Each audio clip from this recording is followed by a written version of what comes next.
บินชนิดาปอยติชดาคิดโหวัง มีหนังแดงแล้วจะกินหนังส่วงมีหนังส่วงแล้วจะกินหนังแดงแล้วกูไม่แรงแต่กูทำมึงม่วงชีกูไม่ม่วงแต่กูยังมีแรงว่าหัวแดงแล้วก็ทำหรือล่วงเอามึงไปขั้วอยู่ไงพี่แกงเดี๋ยวเธอท่ามาเดี๋ยวเธอท่าตั้งแข่งเอาไงกังวะไอ้เหี้ยมีหนังแดงแล้วจะกินหนังส่วงมีหนังส่วงแล้วจะกินหนังแดงมีหนังแดงแล้วจะกินหนังส่วงมีหนังส่วงแล้วจะกินหนังแดงมีหนังแดงแล้วจะกินหนังส่วงมีหนังส่วงแล้วจะกินหนังแดงมีหนังแดงแล้วจะกินหนังส่วงมีหนังส่วงแล้วจะกินหนังแดง Assalamualaikum warahmatullahi wabarakatuh. Salam sejahtera bagi kita semua. Om Swastiastu, Namo Buddhaya, salam kebajikan dan salam budi luhur. Perkenalkan, nama saya Idam Nurul Fadela dengan NIM 183150201. Pada video kali ini saya akan menjelaskan tentang strategi aliansi strategik. Pertemuan ini membahas pada pertemuan 11 dengan dosen pengampu Bapak Dr. Muhammad Mabrur Taufik SAG SEMM. Dan tujuan saya membuat video ini untuk memenuhi syarat ujian akhir semester pada mata kuliah Manajemen Strategi kelas FB. Selanjutnya, strategi aliansi strategi adalah suatu hubungan antara beberapa kelompok yang memiliki visi dan misi yang sama serta memiliki berbagai bidang bisnis. Dengan adanya aliansi strategi, perusahaan dapat saling membantu satu sama lain terkait sumber daya yang dimiliki oleh masing-masing setiap perusahaan tersebut. Selanjutnya, terdapat 6 tujuan aliansi strategik. Yang pertama itu adalah mengupas faktor pendorong aliansi. Yang kedua adalah mendiskusikan kelebihan dan kelemahan strategi aliansi. Yang ketiga adalah menjabarkan peta aliansi strategik dengan skala global. Yang keempat adalah membahas bagaimana strategi aliansi dipraktikkan dalam skala global dan nasional. Yang kelima adalah membahas aliansi strategi yang diterapkan dalam KLM dan Norwoods. Yang keenam adalah menelusuri strategi aliansi yang ditetapkan oleh Grup Salim. Aliansi strategik terdapat 3, yaitu globalisasi ekonomi, meningkatkan jalinan kerjasama antara pelaku ekonomi di berbagai kawasan. Yang kedua, syarat aliansi, bergeser fokus perhatian dari ROI atau Return of Investment menjadi ROS atau Return on Sale. Yang ketiga adalah tujuan aliansi strategik adalah memungkinkan suatu perusahaan atau grup untuk mencapai tujuannya tertentu yang tidak dapat dicapai oleh usahanya sendiri. Terdapat 2 faktor aliansi strategik diantaranya 5 faktor pendorong eksternal. Yang pertama itu adalah proses globalisasi menjadi kekuatan utama di balik pertumbuhan aktivitas nilai tambah lintas batas negara, yang juga meningkatkan saling ketergantungan ekonomi. Yang kedua adalah meningkatkan internasionalisasi dan persaingan, menimbulkan kebutuhan untuk bekerja secara regional.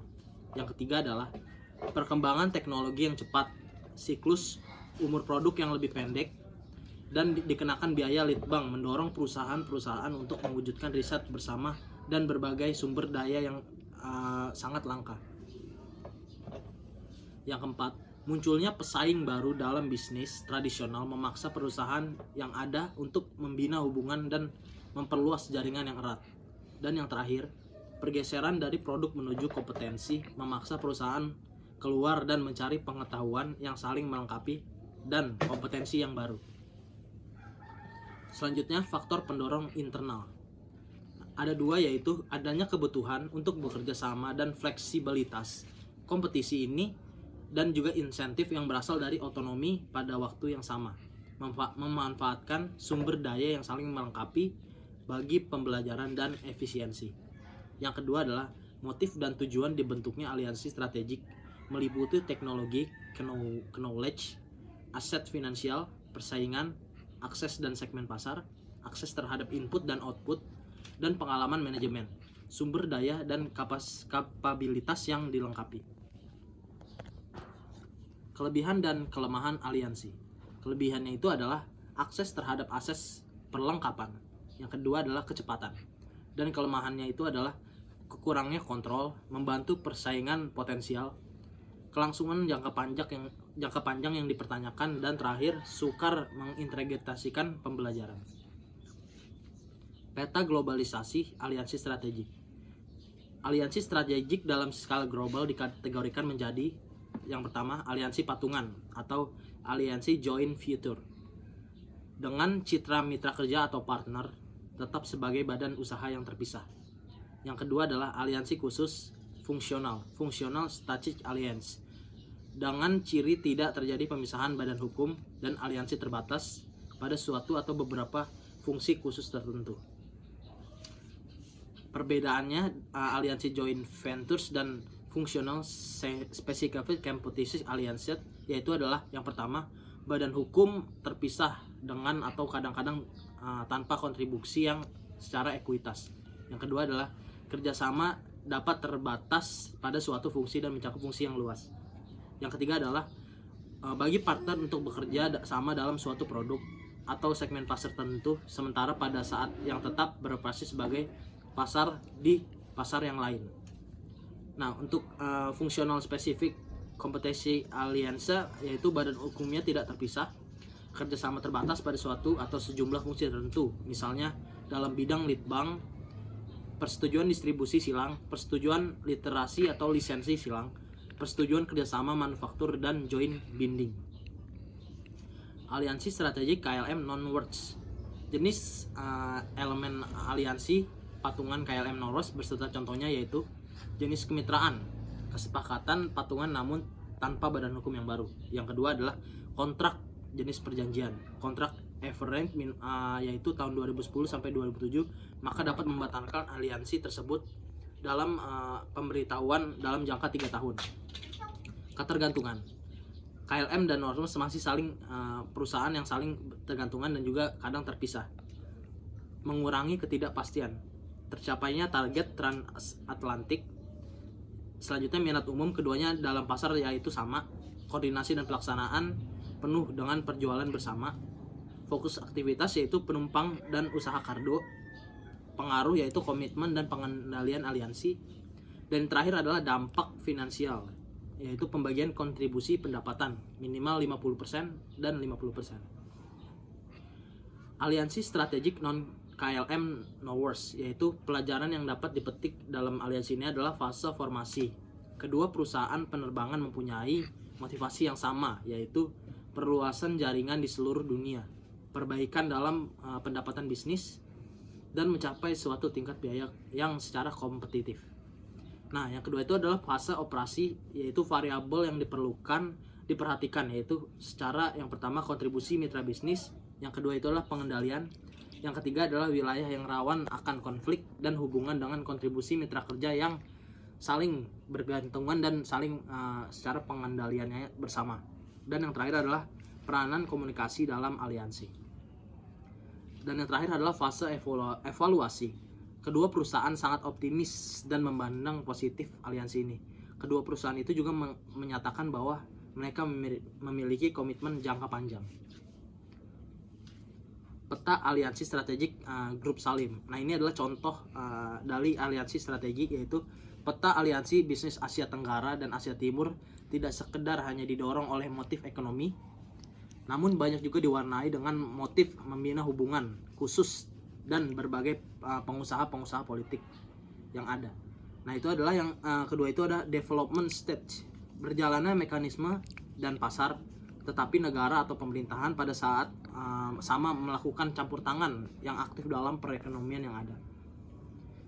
Nah, peta aliansi strategik Grup Salim ini yaitu melakukan diversifikasi melalui bank dan semen, industri batu bara, baja, otomotif, kimia, kayu, estate real, makanan, dan agrobisnis. Nah, strategi aliansi Grup Salim ini mendapatkan joint onward management Grup Salim, yaitu Grup Salim sebagai pendatang baru dan berada di belakang layar. Yang kedua adalah Lim Investor. Nah, ini setelah Grup Salim itu dinaungi dengan Lim Investor, yaitu Grup Salim menjadi pelopor dalam bidang bisnis yang baru.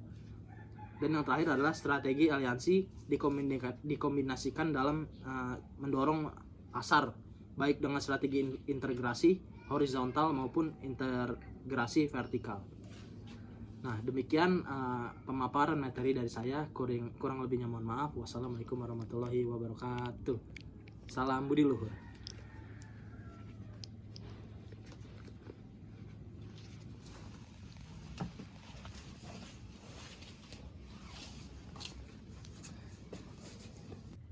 Ya, demikian dari pemaparan materi yang telah saya sampaikan. Selanjutnya kita masuk ke dalam sesi tanya jawab.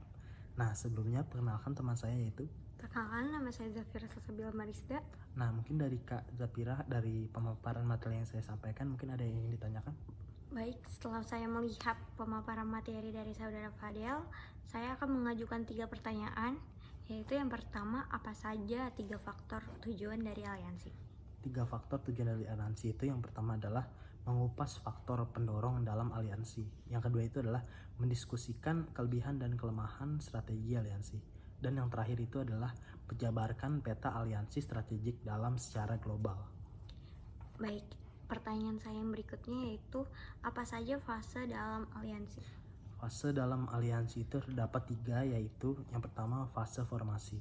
Nah, kedua perusahaan penerbangan contohnya mempunyai motivasi yang sama, yaitu perluasan jaringan di seluruh dunia. Nah, perbaikan dalam bisnis juga termasuk dalam strategi tersebut. Dan yang terakhir juga adalah mencapai suatu tingkat biaya yang kompetitif. Dan yang kedua itu adalah fase operasi. Nah, fase operasi ini mempunyai variabel yang diperhatikan. Yang pertama itu adalah yang satu kontribusi mitra bisnis. Yang kedua itu adalah pengendalian. Yang ketiga adalah wilayah yang rawan akan konflik dan hubungan dengan kontribusi mitra kerja dalam pengendalian. Dan yang terakhir adalah peranan komunikasi dalam aliansi. Dan yang terakhir adalah fase evaluasi, di mana kedua perusahaan sangat optimis dalam memandang positif aliansi ini. Nah, kedua perusahaan itu juga menyatakan bahwa mereka memiliki komitmen secara jangka panjang. Baik, pertanyaan saya yang terakhir yaitu, apa saja kelebihan dan kelemahan dari aliansi? Kelebihan dan kelemahan dalam aliansi, yang pertama itu kelebihannya yaitu akses terhadap aset suatu penangkapan itu sangat mudah. Dan yang kedua itu adalah kecepatannya itu sangat efisien dan bagus. Dan kelemahannya itu terdapat kurangnya kontrol. Yang kedua itu adalah membantu pesaing secara potensial. Yang ketiga adalah kelangsungan jangka panjang yang dipertanyakan. Dan yang terakhir adalah sukar untuk mengintegrasikan suatu pembelajaran. Nah, mungkin ada yang ingin ditanyakan lagi dari saudara Zafira, saudari? Sudah cukup sih. Sudah cukup. Ya. Mungkin demikian dari saya dan juga saudara saya, teman saya Zafira. Ya, kurang lebihnya mohon maaf. Wassalamualaikum warahmatullahi wabarakatuh. Salam budi luhur. Salam budi luhur.